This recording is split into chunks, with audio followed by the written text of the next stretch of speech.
ku 96.3 BT Pharma okusomerwa okulumba. Mwasuza mutyano bannaffe abalungi abatuliriza akadde k'amawulire ku BT FM ekintabuli ky'omuziki. Nze Paul Kulumba.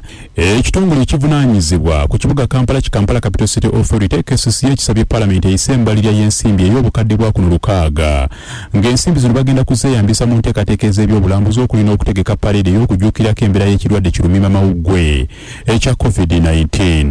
Parliament yetegereza ekiwandiiko ky'embalirya y'eggwanga ey'omwaka gw'ebyensimbi ogujja ogwa 2024-2025 ku ssente zino KCCA zeesabye obukadde 600 kwegenda okujja okutegeka omwoleso gw'ebyobulambuzi mu Kampala n'ebirala.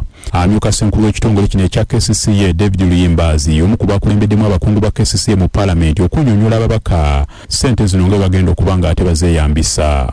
Adumira eggye UPDF erya Reserve Force Lieutenant General Charles Otema akakasiza nga bagenda okwetaba mu kalulu kabonako omwaka ogwa 2026 mu kifo ky'omubaka Parliament akiikira abantu ba Gulu West Constituency mu Parliament y'eggwanga.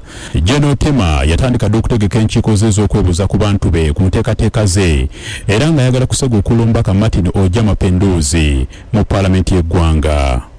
Poliisi etandise omuyigo gw'omukuumi wa kampuni y'obwannannyini Issa Walige yakuddemu n'amasasi ana agamujja mu bulamu bw'ensi eno ng'amulanga kulemerera kumusasula 2,000 ensimbi ez'Uganda. Omugenzi Andrew Tumwebaze era nga naye abadde mukuumi mu Kagogobe zooni mu Kampala mukadde wabula nga Walige yamukubbye amasasi ku mutwe ne mu kifuba agamujja mu bulamu bw'ensi eno. Luko Isigira amyuka omwogezi wa poliisi mu Kampala n'emiriraano agambye nti batandise dda omuyigo gwa Waligo. Nagana asembayo abadde akulira emirimu mu ttabi lya banka ya Exim ekulu wano mu Kampala Ismail Kenga aweerezeddwa kalimande Ruzira bweganya omusango gw'okubba ssente obukadde 100 mbona. Oluyo oluwabi lutegeeza nti Ismail Kengo nga mutuuze w'e Nalumunye ssente zimuzaalidde ebyeru makayi bye yazaalira ku nsiko.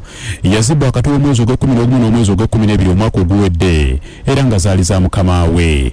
Ono asimbiddwa mu maaso g'omulamuzi wa kkooti ya Buganda Road wano masekati g'ekibuga Kampala Jaliya basajja balaba bannaffe. Munzikiriza ate n'ag'obudde buno nga munzikira wano. Nze Paul Kulumba tugenze mu ndobeso ne jjajja ndobeso katudingane ku ssaawa 3 n'amawulire amalala mu bujjuvu. Ago ge gabadde amawulire ku 96.3 BT Pharma gakutuusiddwako BFCU Bank.